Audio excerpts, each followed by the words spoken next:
Bonjour, j'espère que vous allez bien. Par la grâce de Dieu, je vais très bien ce matin, on va dire cet après-midi. Nous sommes le vendredi 24 mars et j'aime le vendredi. Le vendredi, c'est le début du week-end, c'est le début du repos. Et j'aime me reposer toute la semaine, nous réveillons très tôt pour vaquer à nos occupations, d'autres à 5 heures du matin, d'autres à 4 heures.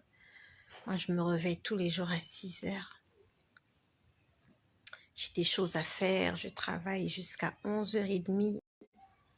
Je me repose de 11h30 à 12h30 où je me réveille, je prépare le déjeuner pour les enfants.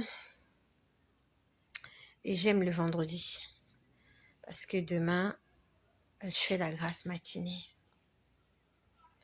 J'aimerais que tu profites de ton repos. Profite-le dans le Seigneur. Profite de ton repos dans le Seigneur. Ne sois pas content du week-end pour faire la bamboula. Ne va pas faire la fête. Ne va pas faire la fête. Il y en a beaucoup qui ont perdu la vie en faisant la fête. Ils croyaient que le week-end leur appartenait. Mais ils sont sortis, ils sont jamais revenus. Utilise ton week-end pour la gloire de Dieu. Si tu es fatigué, reste là sur ton lit, à côté de ta Bible. Tu lis ta Bible, tu pries. Tu lis ta Bible, tu pries. Tu dors, tu lis ta Bible, tu pries, tu dors. Et tu verras ce qui va se passer. Éteins ta télévision. La télévision est une grande distraction. Éteins ta télévision. Mets ton téléphone de côté. Ne sors pas. Reste là. Tu lis, tu pries, tu lis, tu chantes, jusqu'à ce que tu t'endormes. Quand tu dors, Dieu te parlera. Et quand tu te réveilles, commence à méditer au sujet de ce que Dieu t'a montré. Prie encore, interroge-le. Reste en la présence du Seigneur.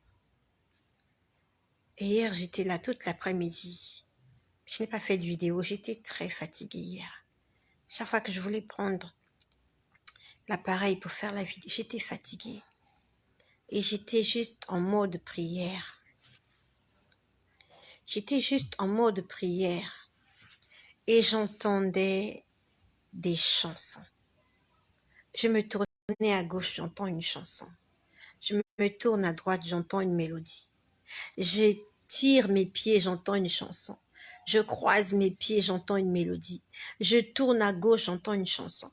Je vais à droite. Je n'ai même pas enregistré parce que c'était trop et j'étais fatiguée. Et ça s'est passé comme ça jusque tard dans la nuit. Jusque tard dans la nuit, j'étais là sur le lit. Je priais. Et quand j'entendais une chanson, je la chantais. Et après, j'entendais une autre, je la chantais. Et encore, j'entendais une mélodie, j'essayais de répéter. J'essayais de comprendre. J'essayais. I will try. J'essayais, I tried. Jusqu'à 22h45, je crois. Je me suis dit, bon, ça y est. Je me suis dit, ça y est. J'ai quitté mon lit, je suis allée fermer le portail. J'ai entré la voiture, je me suis occupée de 3-4 choses et je suis montée lire ma Bible et dormir enfin. Gloire à Dieu, gloire à Dieu. Et le Seigneur m'a montré quelque chose en fait. En fait, j'ai envie de me déplacer. J'ai envie de me déplacer en fait. J'ai envie d'effectuer un petit voyage. C'est un voyage en fait, c'est un voyage d'affaires. Et j'étais en train de demander au Seigneur, c'est une proposition qu'on m'a faite. Et ce voyage, c'est un voyage d'affaires. Quand je dis affaires, c'est pour le business, c'est pour le commerce. C'est pour se faire un peu de pognon, un peu de thunes, un peu d'argent. Et Et nous devons effectuer le voyage la semaine prochaine. Ça, c'est entre nous humains. On a décidé que la semaine prochaine, il y aura un déplacement. Je viens pour parler à quelqu'un qui a peut-être des projets. Tu veux peut-être monter une activité, tu as envie de faire quelque chose. Peut-être même que tu as envie de voyager, tu as envie d'envoyer tes enfants à l'étranger, chose qui n'est pas mauvaise. Tu as peut-être envie d'aller en vacances. C'est pas mauvais. Le repos, c'est pas mauvais. Je ne sais pas qu'est-ce que tu as envie de faire, mais je sais que tu as envie de... Tu préconises faire beaucoup de choses. J'aimerais que tu prennes du temps dans la prière. Avant de faire cette chose-là, prie d'abord. Et pendant que je suis en train de parler, il y a quelqu'un qui va bientôt prendre l'avion. Tu vas voyager, tu vas prendre l'avion. Merci Seigneur. Il y a quelqu'un qui va se déplacer en avion. Il va y avoir des turbulences dans l'avion que tu vas prendre. Il va y avoir des turbulences. Pourquoi il va y avoir des turbulences? Parce que tu n'as pas envie d'écouter la voix de Dieu. Là où tu vas partir,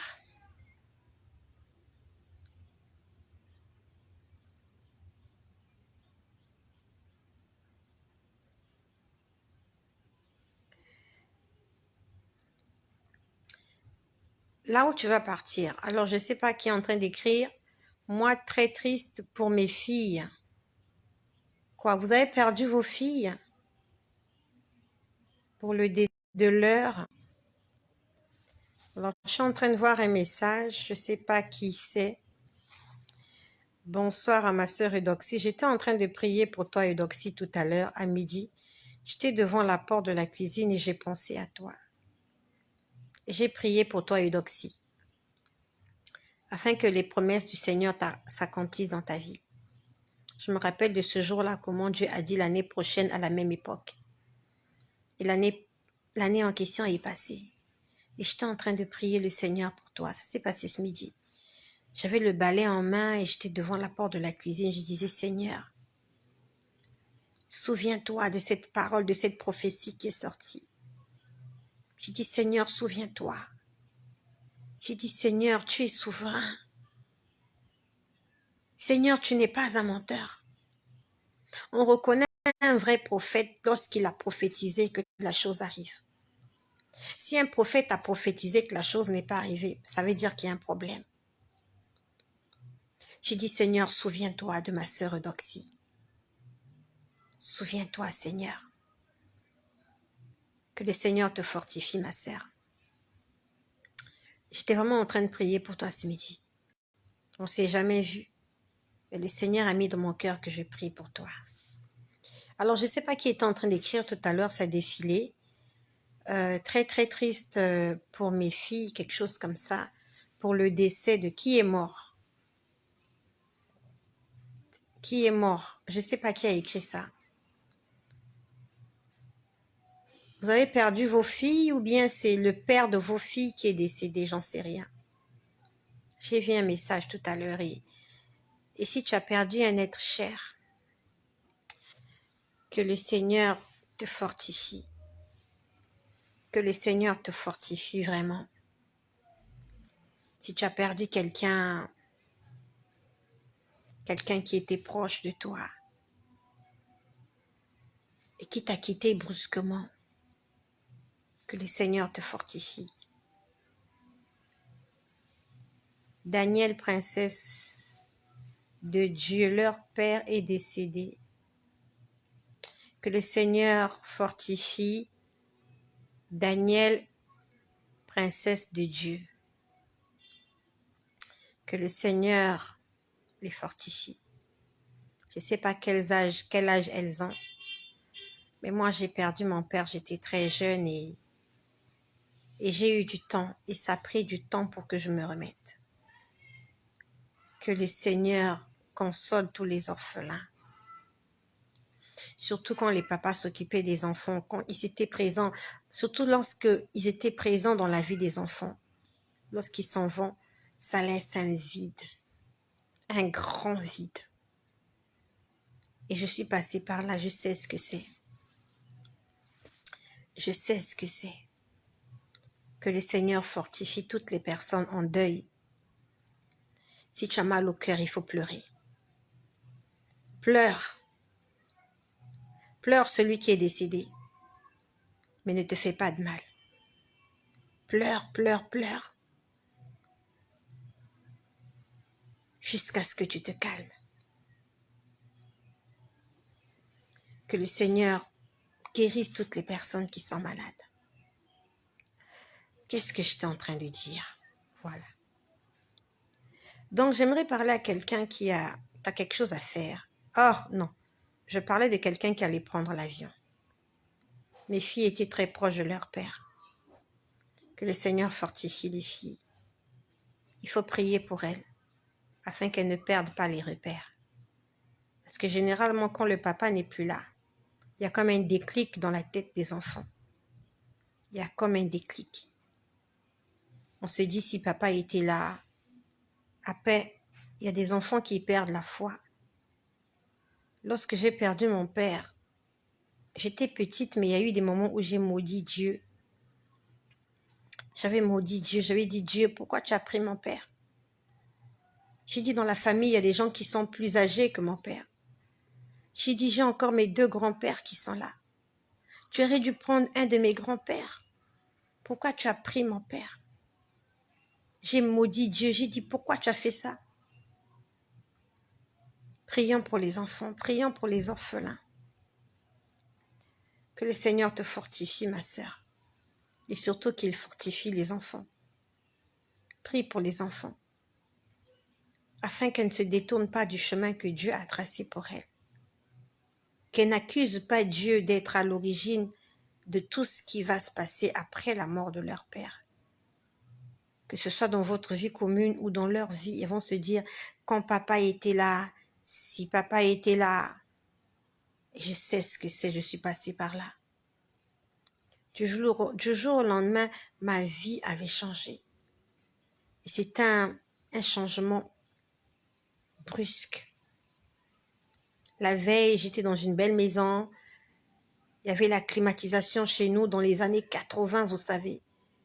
Il y avait la climatisation, on avait des fauteuils en cuir, on avait des domestiques, on avait des garde-corps, on avait plusieurs voitures dans le parking, on avait des cassettes vidéo, on avait l'eau chaude chez nous, c'était un luxe.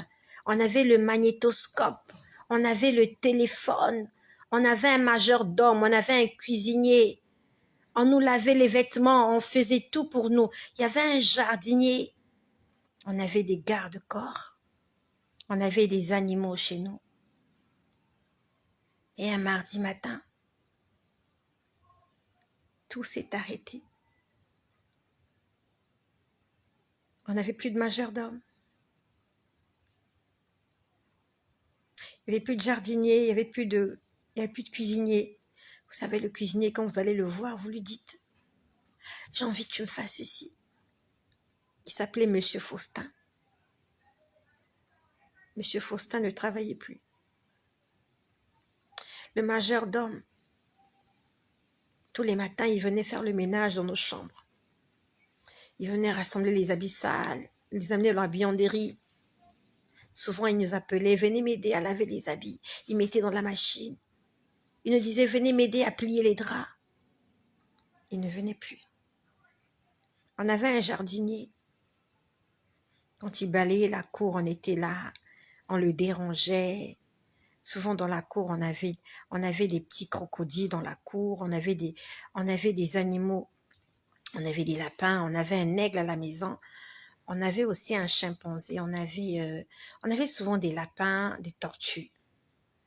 Et une fois, je me rappelle, on avait mis une tige métallique dans la gueule de la tortue et elle était en train d'avaler ça. On était en train de crier, on criait et le jardinier est venu avec sa force. Il a tiré la tige métallique. Mais du jour au lendemain, il n'y avait plus personne. Avec le temps, ils ont coupé le téléphone. Parce qu'on avait le téléphone gratuit à la maison. Vous savez, dans ce temps-là, le téléphone où on tournait là. trac, trac. Ils ont coupé le téléphone.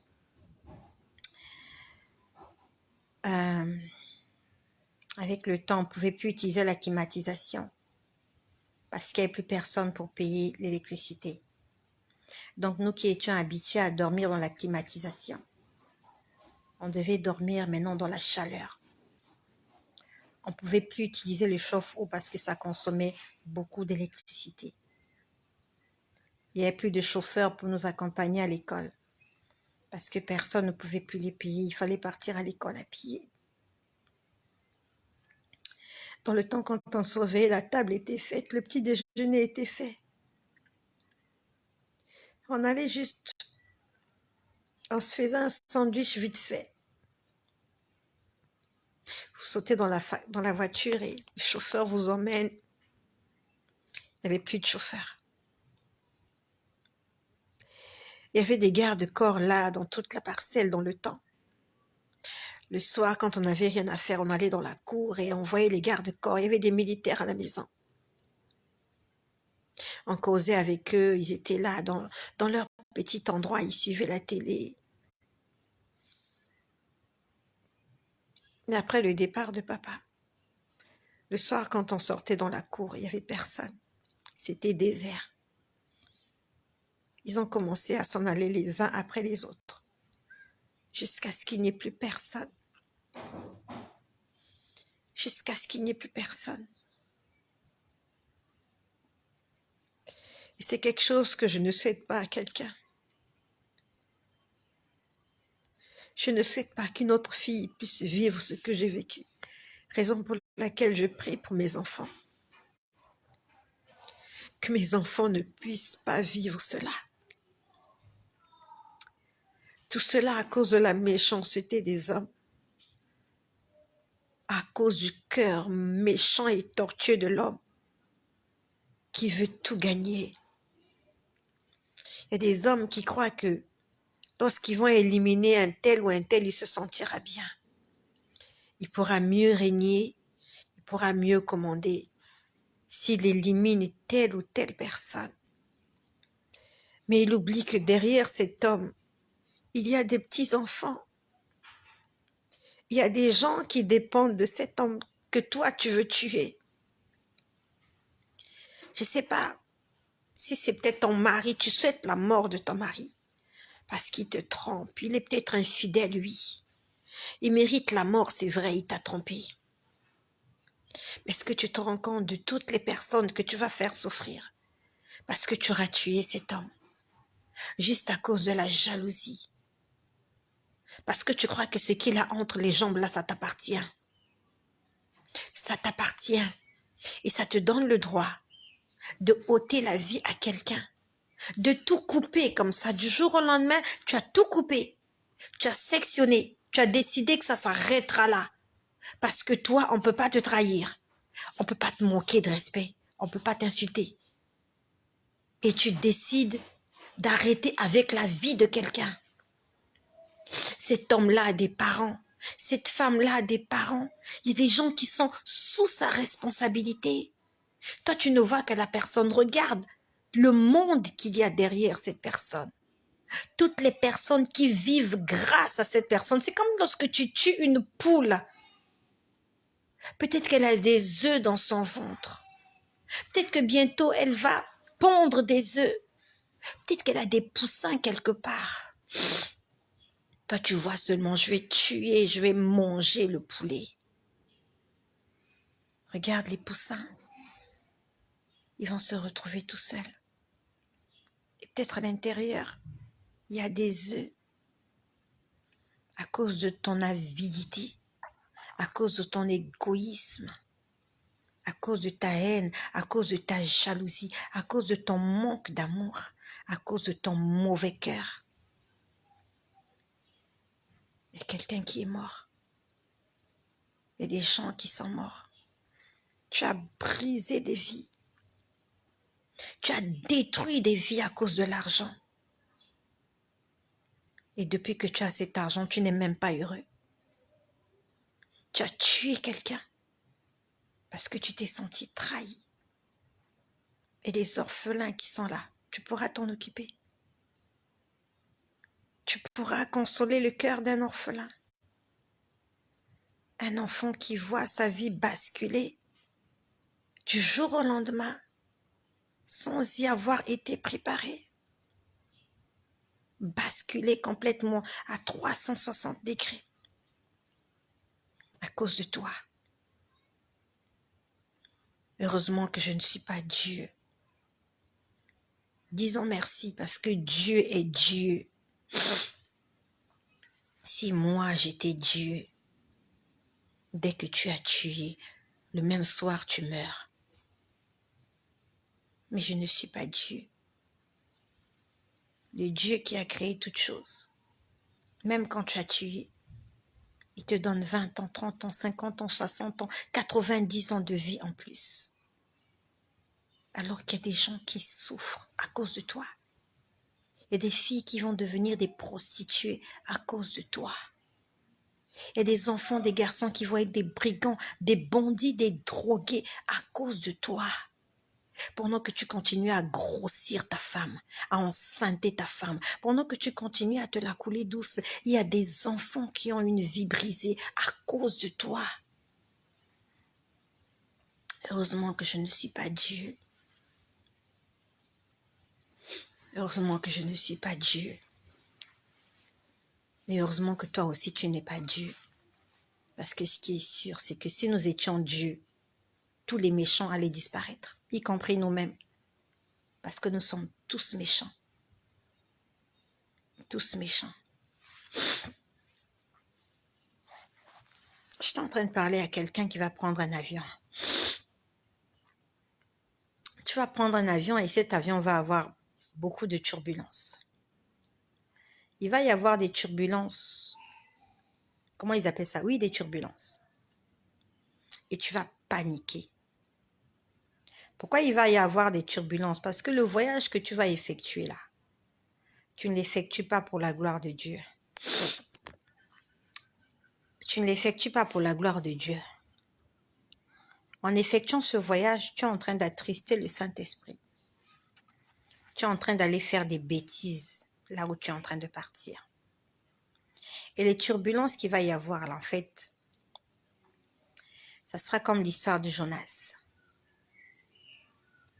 Dieu va secouer l'avion comme le bateau avait été secoué. Dieu avait envoyé Jonas à Ninive. Mais Jonas partait à Tarsis. Désobéissance. Et Dieu a tout fait pour que le bateau n'arrive pas. Avec Jonas à Tarsis.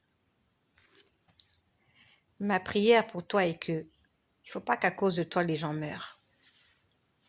Dieu n'a pas envie de tuer tous ces gens-là à cause de toi. Le problème, c'est toi. Les païens, ils sont païens. Mais toi, tu connais la vérité. Et tu vas faire un voyage. Il va y avoir des turbulences. Que le Seigneur te conduise jusqu'à bon port. Et que lorsque tu arriveras à destination, que tu prennes une bonne et une vraie décision. Parce que ça ne sera qu'un avertissement. Dieu est en train de t'avertir que ton lendemain ne t'appartient pas. Tu peux faire confiance au pilote de l'avion. Mais le pilote de l'avion est un homme. Il a des faiblesses. Un pilote peut faire des erreurs. Dieu ne fait pas d'erreurs. Ça, c'est le message pour quelqu'un qui va bientôt prendre un avion. Tu vas voyager. Mais ce que tu vas faire là, tu sais que c'est pas bien. Mais tu vas le faire quand même. Ça, c'est la première des choses.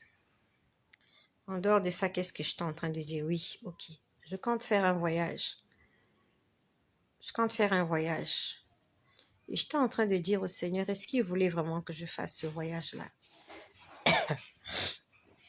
Depuis hier, j'étais en train de prier. Je disais, Seigneur, est-ce que tu veux que j'effectue ce voyage? Parce que je ne serai pas seule dans ce voyage-là. Pendant ce trajet, je ne serai pas seule. Nous allons partir à 3. Je disais, Seigneur, dis-moi que je le fasse ou pas. C'est pour de l'argent. Hein. Le Seigneur veut que nous soyons bénis de toutes sortes de bénédictions. La Bible nous dit dans Josué chapitre 1 verset 8 que la Bible ne s'éloigne point de toi. Médite-la jour et nuit afin d'agir fidèlement selon ce qui est écrit et afin que tu aies du succès dans tes entreprises. Ça veut dire que Dieu veut que nous ayons du succès dans nos entreprises. Dieu veut que nous puissions faire des choses qui vont nous rapporter de l'argent. Mais est-ce que nous sommes dans le bon couloir? C'est pas parce que Dieu veut que tu te fasses du pognon qu'il faut que tu te mettes à faire tout et n'importe quoi. Oui, Dieu a dit que je ne serai pas malheureux, je dois faire une activité. Dieu a dit que je mangerai à la sueur de mon front. Exactly. Mais où est-ce que Dieu veut exactement que tu puisses exercer ton commerce ou ton business? Peut-être que Dieu veut te voir dans la restauration, mais toi, tu te retrouves en train de vendre des vêtements. Tu te retrouves dans le design, alors que Dieu t'attendait dans les vêtements. Peut-être que Dieu t'attend dans les bâtiments, toi, tu te retrouves dans l'alimentation. Bâtiment, c'est pognon. Alimentation aussi, c'est pognon. Mais peut-être que Dieu te voyait excéder dans un autre domaine, pas celui-là. Dieu te voyait en train de construire des maisons. Te voilà en train d'élever des poules, alors que Dieu ne te voyait pas là. Les deux, c'est pour subvenir à tes besoins. Les deux vont te rapporter de l'argent. Mais tu vas atteindre le sommet du mauvais côté. Tu vas atteindre l'apogée, mais dans le mauvais côté, du mauvais côté. Tu vas devenir riche, mais du mauvais côté. Alors que Dieu t'attendait là-bas, mais tu te retrouves de ce côté-ci. Ça peut marcher, mais tu vas réussir dans le mauvais couloir. C'est pas ton couloir. Et comme c'est pas ton couloir, tu seras souvent dérangé.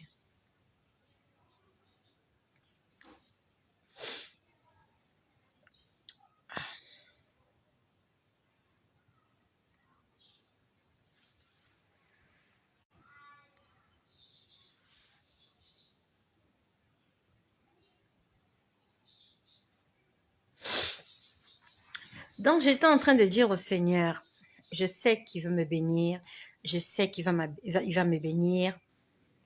Il y a de cela quelques jours, j'ai entendu, il a ordonné à la bénédiction de te localiser. Mais ça ne veut pas dire que tout ce qui me tombe sur la main, je le saisis, je l'embrasse. Que le Seigneur nous donne le discernement. Que le Seigneur nous donne le discernement. C'est pas parce qu'on a prophétisé sur toi que bientôt tu vas rencontrer ton mari, que le premier qui viendra, c'est ton mari. Si tu rencontres un homme, va d'abord prier. Va demander au Seigneur, est-ce que c'est celui-là que tu as envoyé? Parce que le diable aussi se transforme en ange de lumière. Il va t'envoyer quelqu'un pour te détruire. Il va t'envoyer une aubaine d'activité. Il va te faire croire qu'elle va te produire de l'argent. Tu vas t'investir dedans et tu vas te ruiner. Et après, tu diras, mais Dieu m'avait dit que j'étais commerçante. Oui, mais est-ce qu'il t'a dit quel genre de commerce tu devrais faire? Il faut demander à Dieu, Seigneur, tu veux que je sois commerçante. Qu'est-ce que je dois vendre pour que ça marche? Qu'est-ce que je dois faire? Parle-moi. Pour la veuve de Sérepta, on sait comment ça s'est passé. Elle a fait à manger à Élie et il n'y a plus jamais manqué de l'huile de la farine chez elle.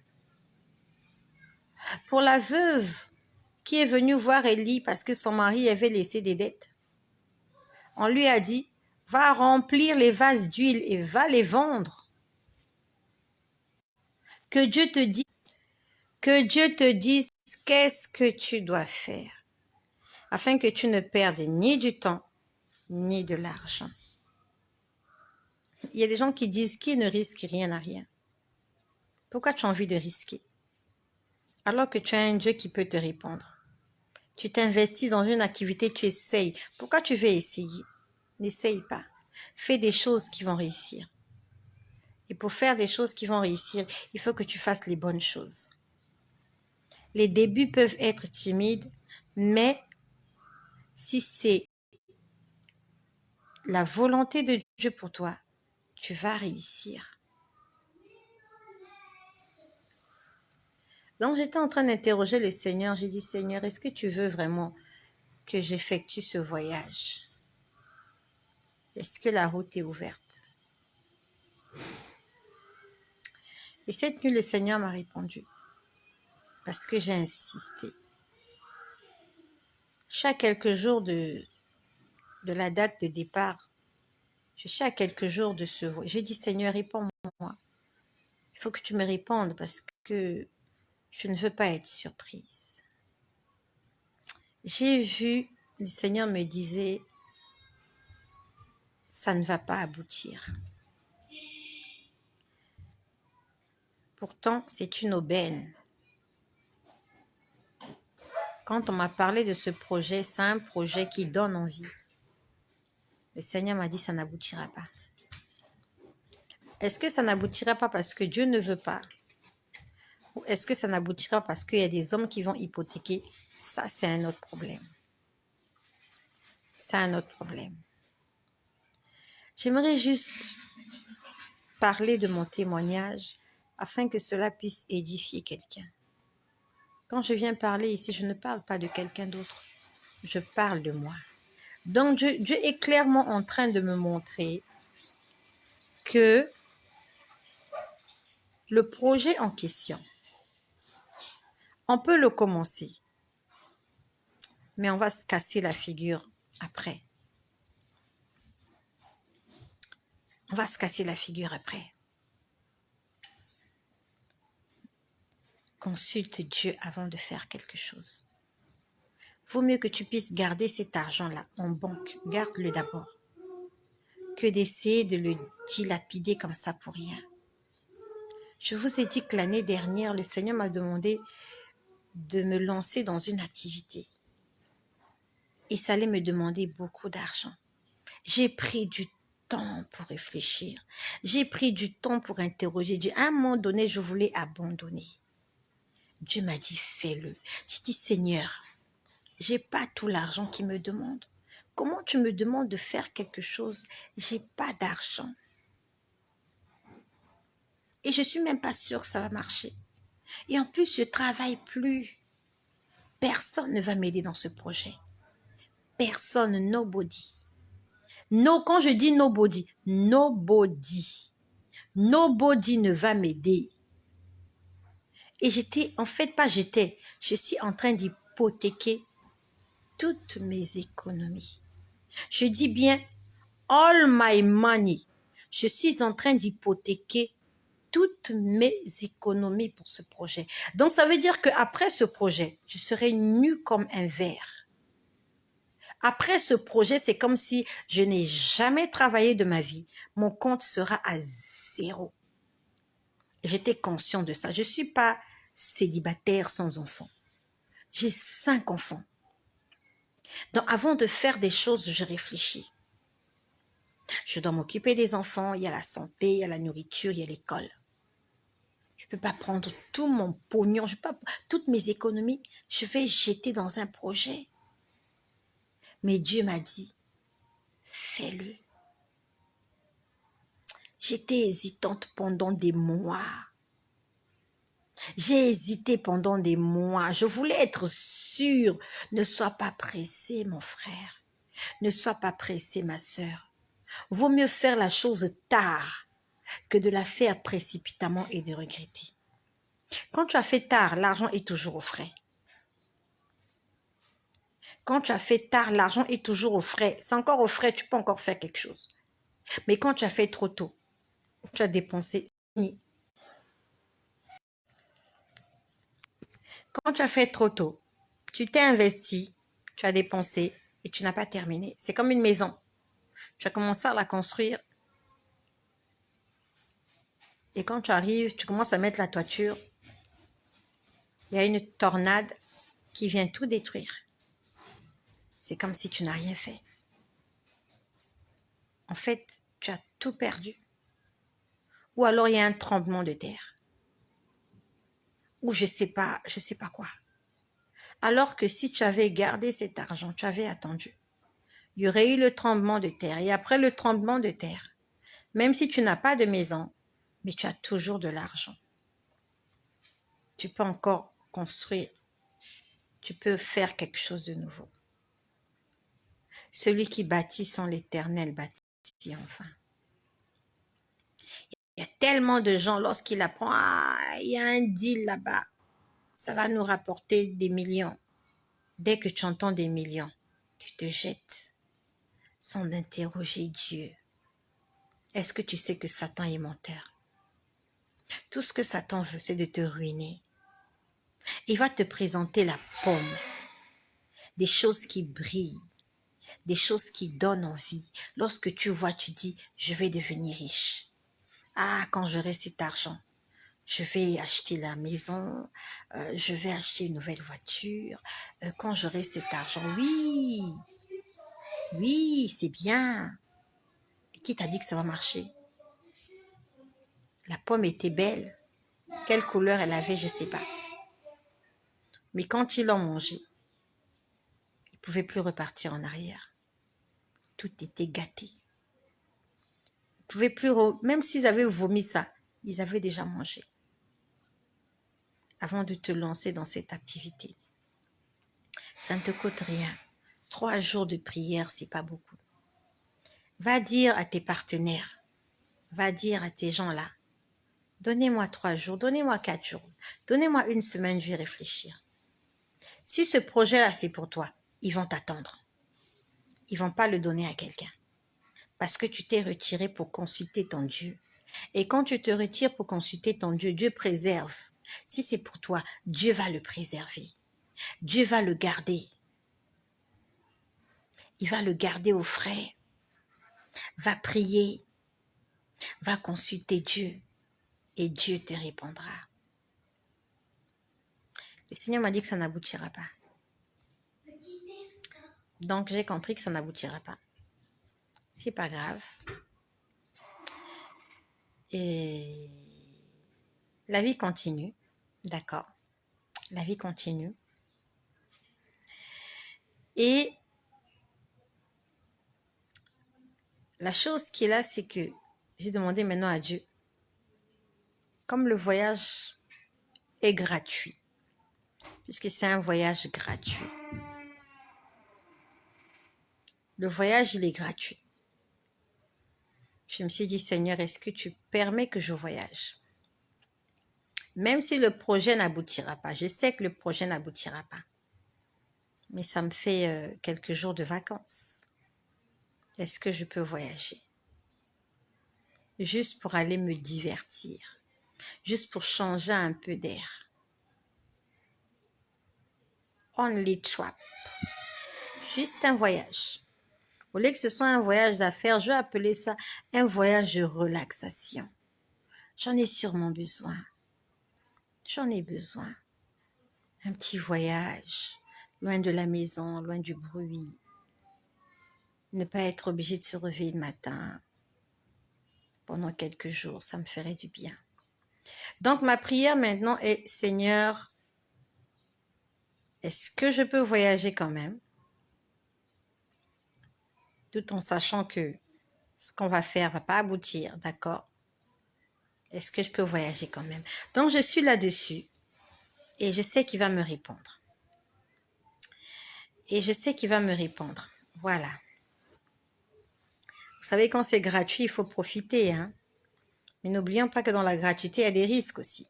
Voilà. Quelqu'un te paye un billet d'avion gratuit. N'oublie pas que prendre l'avion, c'est risqué. Quelqu'un t'offre un voyage en train. Le train aussi, c'est risqué. Voilà. Donc, je suis en train de prier pour que le Seigneur puisse baliser mon chemin, qu'il soit le conducteur, qu'il soit le guide pendant ce trajet. Et c'est maintenant ça ma prière. Je dis, Seigneur, guide-moi. Guide-moi.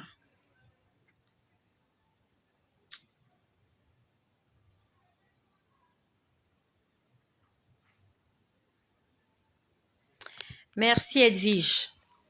Que le Seigneur me guide, que le Seigneur nous guide tous. Et je vais revenir à quelque chose que j'ai vu. C'était la semaine dernière. Bon, je ne sais plus c'était quand. Et le Seigneur me parle beaucoup et je sais qu'il te parle beaucoup aussi. Alors, j'étais en train de voir. Merci Claire, que j'aille prendre un peu d'air. Hein. Ça me fera du bien. Je suis très casanière, j'aime la maison, j'aime rester à la maison. J'ai prié pour que le Seigneur... c'est vrai, ça me fera du bien, changer un peu. Ça me fera du bien. Ouais, j'y pense. Ça me fera du bien. Ouais. Donc, il y a de cela quelque temps, le Seigneur me montrait, en fait, c'est comme s'il me demandait de porter un masque. C'est comme s'il me demandait de porter un masque. Alors, je me voyais chez moi à la maison et il y avait des gens à l'extérieur de la maison. Il y avait des gens à l'extérieur de la maison et il était question que je sorte. Et il y a quelqu'un qui me disait, tu ne peux pas sortir comme ça. Il faut que tu portes un masque. Et on est venu m'enfiler un masque. C'était le masque d'un homme. Quand je dis un masque, quand je mettais ce masque sur mon visage, c'était le visage d'un homme. Je me suis dit, pourquoi on veut que je sorte avec un masque? La personne me disait, on ne doit pas te reconnaître. C'est comme si on me disait que c'était risqué pour moi de sortir sans masque. Quand je parle du masque, ce n'est pas le masque contre coronavirus. C'est le masque qui couvre toute la tête. C'est un masque qui couvre toute votre tête. Et vous avez le visage de quelqu'un d'autre. On me disait, porte ce masque, porte ce masque, porte ce masque pour sortir parce que les gens ne doivent pas te reconnaître. Les gens ne doivent pas te reconnaître. Et ça m'a beaucoup laissé réfléchir. Et en dehors de ça, j'ai vu quelque chose d'autre. J'étais en train de voir quelqu'un me cacher. La personne était en train de me cacher. Parce qu'il y avait quelqu'un d'autre. Un membre de ma famille. Un membre de ma famille très, très, très proche. Qui me voyait et qui était jaloux de moi. Cette personne était jalouse de moi. Et cette personne se disait, pourquoi a-t-elle autant de chance? Pendant que moi, je me lamente, pendant que moi, je me plains, il y a quelqu'un dans ma famille, quelqu'un de très, très proche, qui m'envie à mort. La personne là m'envie. Et je voyais ça comme ça. La personne me regardait et me disait, pourquoi elle a autant de chance, celle-là? Moi, je n'ai plus de père, je n'ai plus de mère, je n'ai pas de frère, je n'ai pas de sœur. Parce que j'ai été trahie. Je n'ai plus de travail. Mais la personne qui m'envie là a un travail. La personne là roule dans une voiture de luxe. La personne a un salaire. Mais la personne m'envie. Moi qui n'ai pas de boulot. La personne m'envie, moi, que je n'ai pas de boulot. Cette personne-là a un boulot. Là, bientôt, c'est la fin du mois. La personne aura son salaire. La personne peut prendre des crédits en banque. La personne peut s'organiser. Mais cette personne-là envie une dame comme moi qui passe ses journées à pleurnicher. Et je voyais quelqu'un me couvrir. La personne me disait, ça c'était pour la deuxième fois. La personne me disait, porte un masque. La personne, je me disais, mais pourquoi tu veux que je porte un masque? C'est là où j'ai vu l'autre personne. Je pouvais lire dans ses pensées. La personne disait, comment quelqu'un peut être heureux? C'est comme si, honnêtement, en fait, ce que la personne pense de moi là, c'est même pas vrai. C'est même pas vrai. Et de moi, quand je reste tranquille, je me pose des questions. En fait, je vis par la grâce de Dieu. Je vis par la grâce de Dieu. J'arrive à payer mes factures d'électricité, à payer l'école des enfants, à faire à manger, à avoir le carburant dans ma voiture. C'est par la grâce de Dieu. Il y a des gens qui comptent sur leur salaire pour faire ça. Moi, je n'ai plus de salaire. Et le peu d'économie que j'avais, Dieu m'a dit d'investir ça dans un projet. Donc, c'est comme si je me retrouve nue comme un verre. Donc, là où je suis, là, je dépends de Dieu. Je suis en train d'hypothéquer mes économies et je n'ai plus de boulot. Mais il y a quelqu'un quelque part qui m'envie. La personne me disait, porte un masque, porte un masque. Donc, c'est comme si la personne me disait, cache-toi. Je ne veux pas qu'on te reconnaisse. Je ne veux pas qu'on te voie. Je crois qu'il y a des moments comme ça où Dieu permettra que tu te sentes seul. En fait, Dieu te mettra à part de sa propre volonté. Pendant que tu te poses des questions, pourquoi on ne m'appelle pas au téléphone? Peut-être que tu te poses des questions. Pourquoi on ne m'appelle pas? Personne ne m'appelle au téléphone, il n'y a pas de message WhatsApp comme moi. Personne pour me demander comment je vais. Personne qui vient me rendre visite chez moi, comme moi. Les gens ne viennent pas chez moi, parce que je ne vais pas chez les gens aussi. Chez moi, c'est pas un endroit où tout le monde vient, non. Non. Parce que quand les gens viennent chez toi, c'est parce que tu vas chez eux ou parce que tu leur as ouvert la porte. Chez moi, je reçois une visite une fois tous les 4 mois. Et j'ai grandi comme ça, je suis habituée à ça. Je reçois une visite une fois tous les 6 mois. Vraiment. Chez moi, c'est pas du genre, tu quittes chez toi, tu dis oui, je veux lui rendre visite. Il faut appeler avant de venir. Parce que tu n'es pas sûr de me trouver. Et tu peux venir, je suis en prière, je ne sortirai pas. Et tu le prendras très très mal. Donc, Dieu est en train de me dire, cache-toi. Cache-toi. Il m'a mis un masque. C'était le masque d'un homme pour la deuxième fois. Il était en train de me demander de me cacher de mon entourage. Des gens qui sont proches de moi. Dieu veut que je sois invisible. Dieu veut que les gens arrêtent de penser à moi. Parce que plus les gens pensent à toi, plus on t'envoie des mauvaises ondes.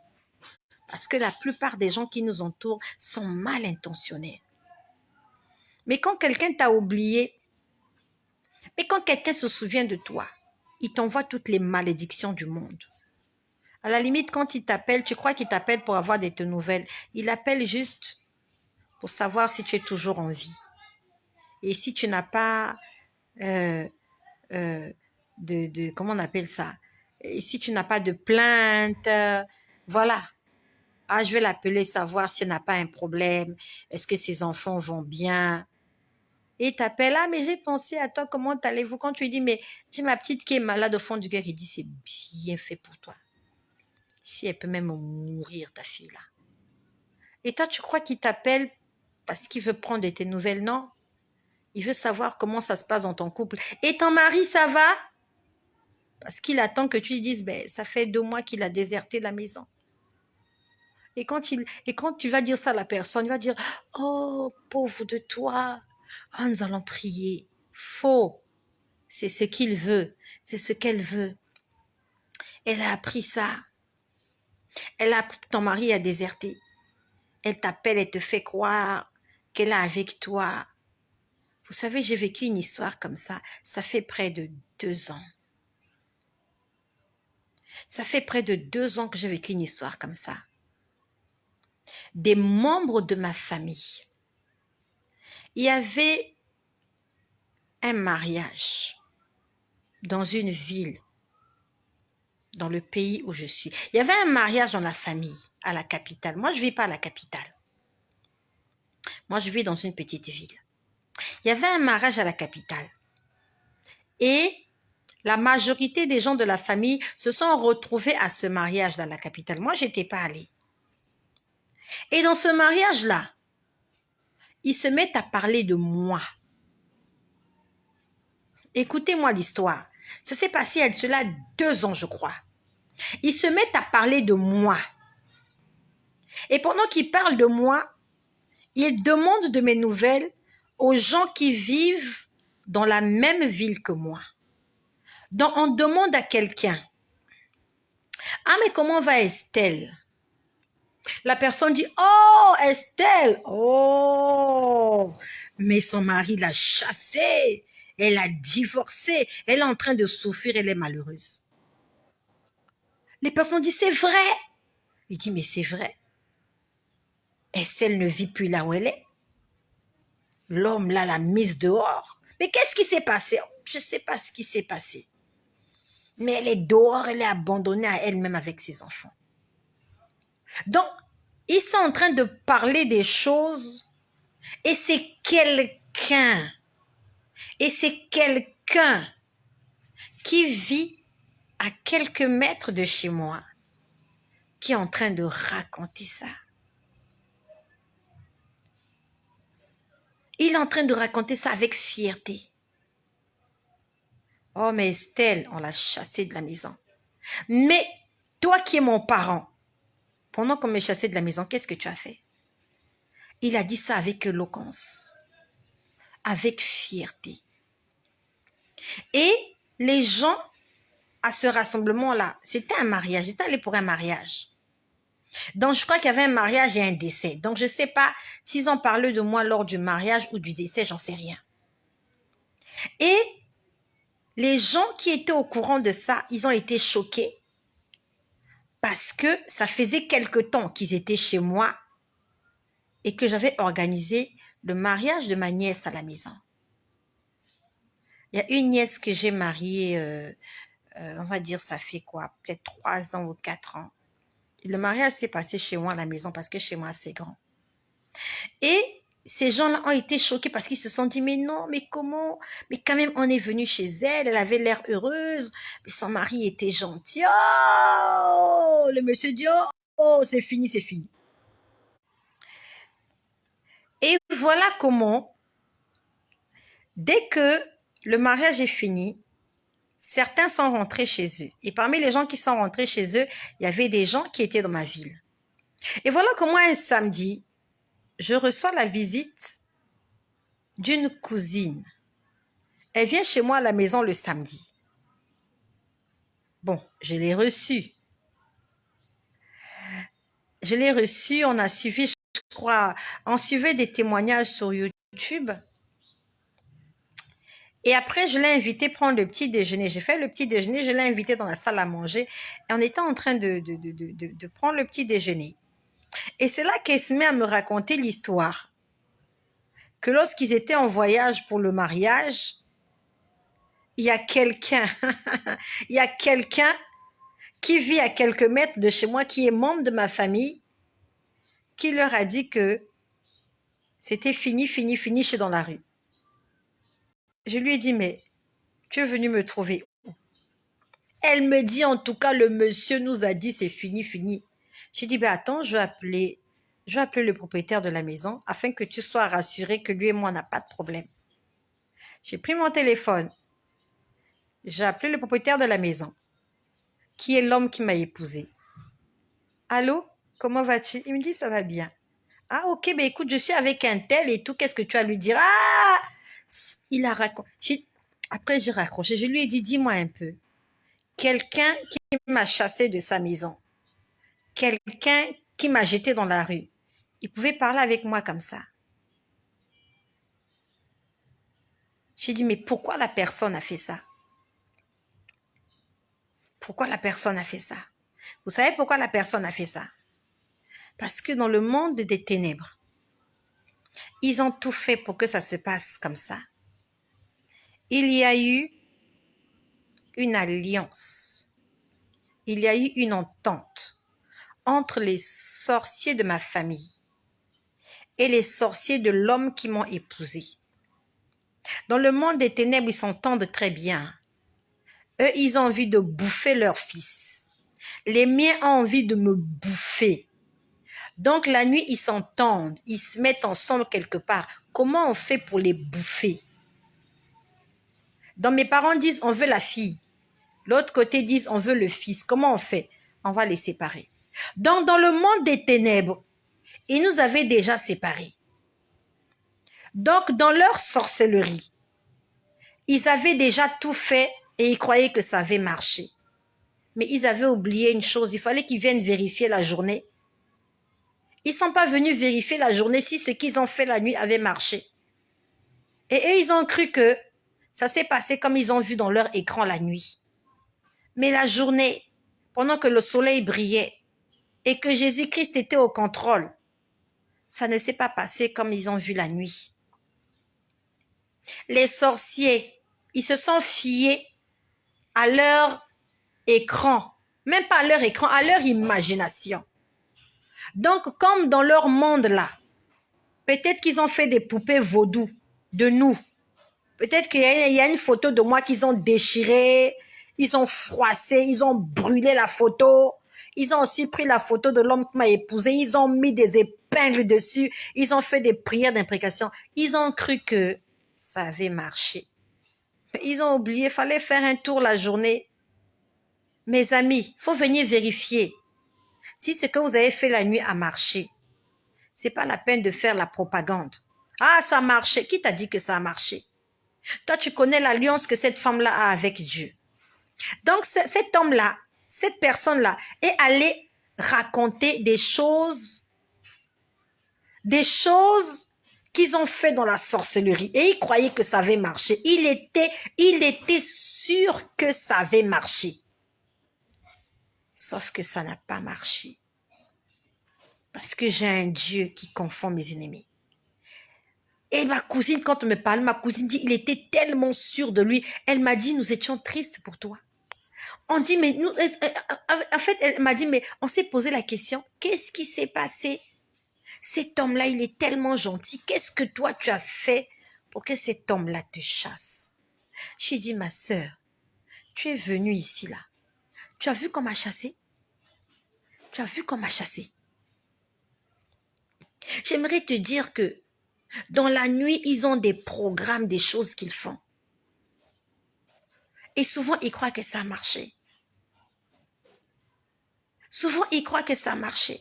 Comment quelqu'un peut être sûr? En plus, c'est un membre de ma famille. Logiquement, il devait venir vers moi. Il devait chercher à savoir pourquoi le mariage de ma fille n'a pas marché, pourquoi le mariage de ma nièce n'a pas marché, pourquoi le mariage de ma sœur n'a pas marché. Mais eux, non. Ils ont fait la publicité. Ils ont bu du champagne. Ils ont jubilé, croyant que ce qu'ils avaient fait la nuit avait marché. J'aimerais te demander de t'accrocher au Seigneur. Je viens de loin. N'eût été Jésus, je ne serais pas là en train de vous parler. Il y a eu tellement de complots. Il y a eu tellement de choses. Ils venaient faire des réunions chez moi à la maison. Il y a des sorciers qui venaient faire des réunions chez moi à la maison. Et je les voyais. Mais c'était compliqué. J'ai passé des moments difficiles. Accroche-toi à Jésus. même si personne n'a envie de croire à ce que tu dis. Et quand je voyais ces choses-là, je pouvais en parler à personne, parce que personne ne pouvait me croire. Ils avaient mis la division dans ma maison. Ils avaient mis la haine dans ma maison. Ils avaient mis la dissolution dans ma maison. Il n'y avait pas de dialogue dans ma maison. Donc je voyais des choses. Je ne pouvais pas parler. Ma maison était devenue leur lieu de rencontre. C'est ce que le diable fait quand il y a la division dans un couple. Ils vont tout faire pour que vous ne vous parlez plus. Vous ne vous supportez plus. C'est-à-dire que vous ne vous sentez plus pour faire de votre maison leur palais des congrès, leur assemblée générale. Pendant que toi, le monsieur regarde à gauche, toi, madame, tu regardes à droite. Eux, ils sont en train de faire la réunion dans votre salon. Raison pour laquelle la Bible nous dit, aimez-vous, pardonnez-vous. Parce que la colère est une porte d'ouverture. Et ils sont venus faire des réunions chez nous à la maison parce qu'il y avait de la colère dans l'air. Il y avait de la colère. C'était compliqué. Et ça a mis du temps. Ça a mis du temps. Ça a duré. C'était insupportable. Insupportable. C'était une situation insupportable. Ils défilaient chez moi. La nuit, ils défilaient chez moi. Et je les voyais défiler. Je disais, Seigneur, pourquoi? Manque de dialogue. Manque de dialogue, ma sœur. Humilie-toi. Les hommes n'aiment pas s'humilier. Les hommes, c'est orgueil, c'est personnalité, muscles bombés. Laisse-le. Laisse-le gonfler comme la levure dans la pâte. Toi, fais-toi petite. Dis-lui bonjour tous les matins. Lave ses vêtements. Repasse-les. Fais-lui la table. Même si t'insulte, ne réponds pas. Parce que le diable est en train de chercher un moyen pour venir faire de ta maison leur lieu de culte. Je ne parle pas de quelqu'un d'autre, je te parle de ce que j'ai vécu. Je te parle de mon histoire. Je te parle de mon témoignage. Lorsque ça ne va plus dans un couple, votre salon devient le centre d'activité des sorciers et de sa famille et de... Ils viennent se rassembler là tous les soirs. Et j'aimerais que tu t'en souviennes. Raison pour laquelle ne touche pas à son téléphone. Ne prends pas le téléphone de ton mari. Tu vas voir des choses qui vont t'énerver. Il y a des messages qui vont t'énerver. Vous allez vous chamailler. Vous allez vous battre. Et le diable va venir s'asseoir dans votre salon. Il va s'asseoir sur votre canapé. Il va prendre la télécommande. Il va allumer la télé. Il va se mettre à zapper. Après, il va monter dans votre chambre. Il va aller dans les chambres des enfants. Il va se mouvoir en toute liberté. Parce qu'il y a de la colère. Attention à la colère. Attention. Ne cherche pas à savoir avec qui il sort. Ne cherche pas. Regarde tes enfants. Regarde tes enfants. Pense à tes enfants. Vaut mieux avoir un homme infidèle mais vivant. Vaut mieux un homme infidèle mais vivant qu'un homme infidèle mort et des enfants orphelins. Il est infidèle, mais il est vivant. Il t'aide à payer les factures, il s'occupe des enfants, les enfants ont leur père. Oublie son infidélité.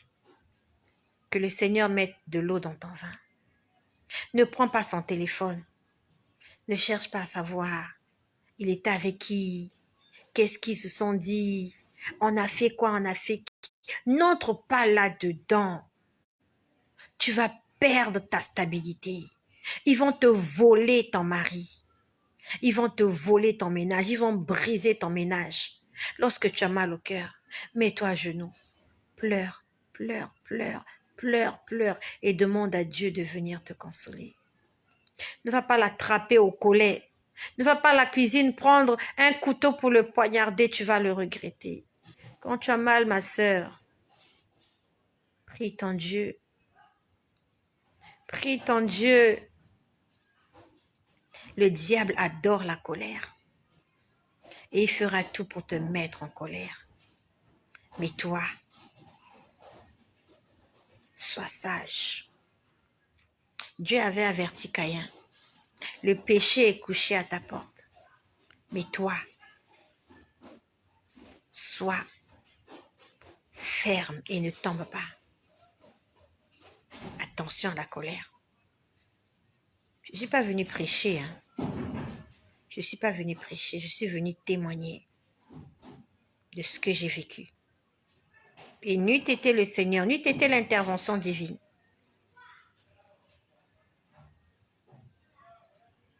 je ne serais pas ici en train de vous parler. J'aurais perdu soit l'homme qui m'a épousée, soit j'aurais perdu ma petite fille. Parce que c'est ce qu'il voulait me prendre. Soit l'un, soit l'autre, ou mieux encore, les deux, pour que je me retrouve malheureuse. C'est ce qu'ils veulent, que je sois malheureuse. Mais gloire soit rendue à Dieu, parce que nous avons le Saint-Esprit. J'aimerais que tu laisses le Saint-Esprit guider ta vie. Demande-lui de l'aide. Quand tu pries, dis Saint-Esprit, viens m'aider. Je traverse des moments difficiles. Saint-Esprit, au secours, mais tu es où? Appelle-le, je t'en supplie, de toi-même. Tu ne pourras pas résoudre tes problèmes. Si ton mari est infidèle, c'est pas ta colère qui va le changer. C'est pas ta jalousie qui va le ramener à la maison. Même encore ta douceur ni ta tendresse, c'est pas ça qui va le changer. C'est le Saint-Esprit qui change quelqu'un. Demande au Saint-Esprit d'entrer dans ta maison, de venir posséder tous ceux qui vivent dans ta maison. Demande au Saint-Esprit de prendre le contrôle de ta maison, de prendre le contrôle de tous ceux qui fléchissent le seuil de la porte de ta maison. Que le sang de Jésus couvre ta maison et que tous les plans du diable soient anéantis. Demande au Saint-Esprit de prendre le contrôle de ta vie, de ta bouche, de tes yeux, de ton nez, de même de tes doigts, afin que tu ne touches pas à n'importe quoi. Ne touche pas au téléphone du monsieur. Ne touche pas au téléphone.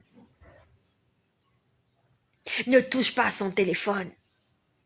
Quand tu vois son téléphone, sache que c'est le diable. De la même façon que tu fuis les démons là, fuis son téléphone comme ça. Ne touche pas à son téléphone. Tu vas faire un AVC. Tu vas faire un arrêt cardiaque. Tu auras le cancer comment on appelle ça? Tu auras le cancer des, comment on appelle ça? Le poumon, les poumons, les semis. Tu auras un cancer. Ne touche pas à son téléphone. Quand tu as envie de toucher ça, tu dis, Saint-Esprit, aide-moi. Je veux vivre longtemps. Je ne touche pas. Si tu veux vivre longtemps, ne touche pas au téléphone du monsieur là.